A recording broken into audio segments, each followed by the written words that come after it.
So now, guys, I'm just going to use this little blender, which is just, it's about, you can get them for about £5 or £6. And if you haven't got a proper blender. And it's really easy. So we just puree it all down. You might get a bit spat. Ringo, you might want to not put your nose right in there, because it can be a bit sort of messy. Oh, it's quite noisy. But it really works fantastically, and I love doing it, and it just squishes everything down. Can we see? I'll show you in a second. And because then we're going to spoon it into the ice cube tray. I'm just going to show you, this is the sort of consistency we've got. But how... Right, I've done my blending. What vegetables are in there? We've got, this is our butternut squash with 2 or 3 carrots. Now this is going to last us ages. You've got weeks and weeks worth of food in here for a new baby that's just starting onto solids. Wow. Because we're going to put this in an ice cube tray. So I'm just going to move this out of the way now.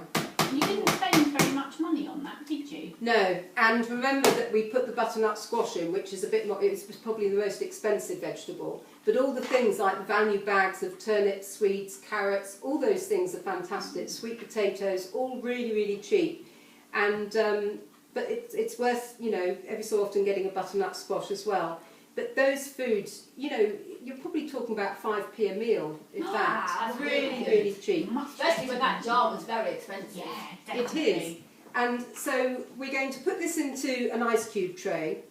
Now, tell me though, what sort of consistency for a new baby, how puree do you think it has to be? Smooth, nice and smooth. Quite watery. No lumps. They haven't got any teeth, they shouldn't have lumps. No, they haven't. Not yet. Do you think their gums are quite hard though? They can cope with something quite lumpy. They can, because aren't their gums very hard? Mm. They've got the teeth there ready to come through. Yes, I expect if you're breastfeeding, mothers that are breastfeeding will know exactly how hard babies' gums can be.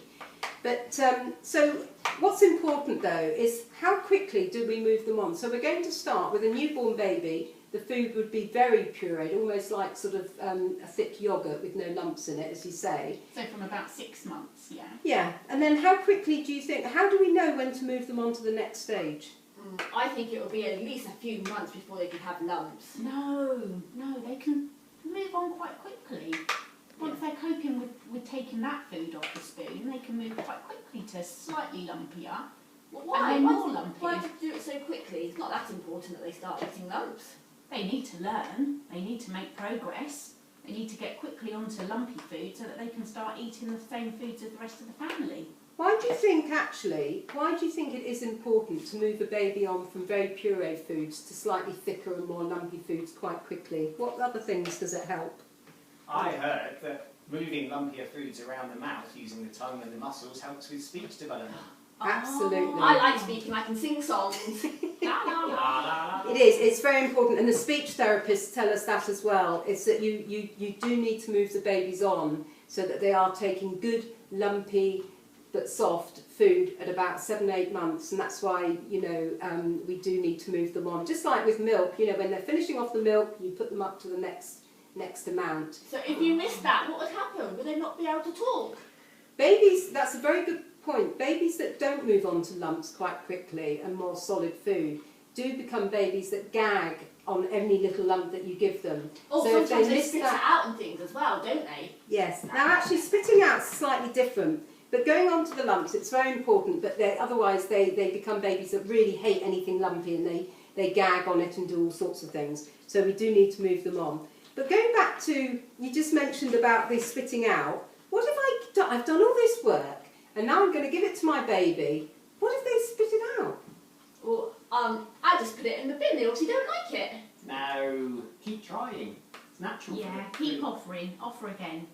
How often do I offer? Forever? About 8 to 10 times, definitely. Let them get used to those new tastes and textures. That's right.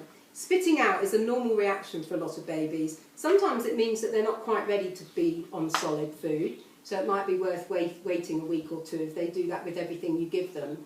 But other times, if it's just occasionally, just keep giving that food. It's particularly important for something like fish. The first time we give them fish. Oh, I love fish. Yum.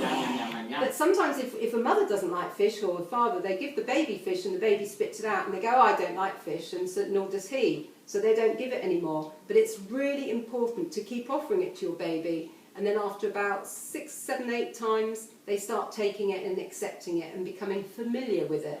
So sometimes they spit it out just because they're not familiar.